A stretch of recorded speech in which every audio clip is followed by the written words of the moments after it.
Hey, what's going on, ladies and gentlemen? Black Magic here, and thank you guys very much for checking out today's loadout video. So today is the end of class week number 1, where I uploaded a video on a specific class from Battlefield 4. Now, class week 1 started on Monday with the FAMAS loadout and continued with yesterday's late entry of the MTAR, and there are links to both of those right here so you guys can go check those out, leave them a thumbs up, and let me know what you think about those. Now, in week 2, I'm going to be doing a different video every other day, Monday, Wednesday, and Friday, from some of my favorite classes from Black Ops 2. Also, as just a quick reminder, week 2 is going to start Monday, February 10th, and it's going to last until Friday the 14th. So with that said, let's get into today's loadout. So today's final loadout for Battlefield 4 I'm going to be discussing is the CS-LR4, which is one of the first sniper rifles I've ever used for more than 5 seconds in any game. Now, normally I like to run around with an assault rifle or an SMG, hell, sometimes even an LMG will work out for me. But as I mentioned in one of the previous videos, in order to unlock the MTAR, one of the things you have to get accomplished is you have to get a kill with a sniper rifle. Now, I will be the first to tell you that I am not all that great with a sniper rifle, and you will probably rarely see me uploading videos of me using one because those matches do tend to get a bit boring. Anyway, the first time I decided to use this sniper rifle, I had a great time with it, and I actually found myself sniping quite a bit more since then, so I decided to permanently keep the CS-LR4 as my main sniper rifle of choice. So the first attachment I decided to go with was the CL6X, which is a high magnification scope for taking out enemies from a moderate distance. Combine that scope with a 14 times variable zoom and you've got a scope capable of spotting an enemy from a good distance away. Now currently I'm using the CS-LR4 without a barrel attachment, mostly because I haven't unlocked one yet, but also because it seems like it either weakens the gun's performance or keeps it the same, so I probably won't even bother with one if I unlock one in the future anyways. Then finally we have the straight pull, and I was really happy when I unlocked this because having to zoom out in between shots was the only thing that bugged me about sniping in this game. You normally need to hit an enemy in the chest at least twice with this gun depending on your distance, so rapid shots while looking down your scope is a must. So for the rest of my loadout, my sidearm is the QSZ-92, which is pretty much a universal pistol that I use at the moment. The gadgets I use are the MAV to help me spot enemies and vehicles for the rest of my team, and a ground sensor to place on the ground once I find a good place to snipe from.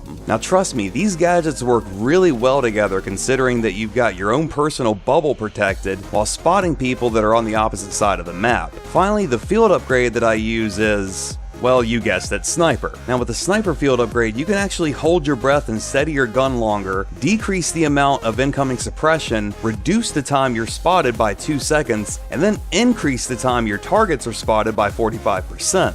Like I said, I don't snipe very often, but when I do, I normally switch over to my sidearm until I find a comfortable area to snipe from. Having your sidearm is not always going to save you in a mid-range gunfight, but it will give you a fighting chance. So I tend to stay away from open areas as much as I can and just try to stick to hallways and inside of buildings. When you snipe, you need to know the map you're playing so that you can form a plan of attack in your head and then set out to do it. If you already know where good sniping points are on the map, stick to those, but be aware of obvious places like easily accessible rooftops because you're not the only one wanting the high ground. Anyways guys, that's going to do it for today's loadout video and the end of Battlefield 4 loadout week. Thank you very much for watching. If you've liked the video, please be sure to leave it a thumbs up and let me know what you guys think about this loadout in the comment section down below. If you haven't already done so, take a second, click that subscribe button. Why haven't you done so already? That way you're kept up to date on all my latest videos. Once again, thank you guys very much for watching, and I will catch you in the next one.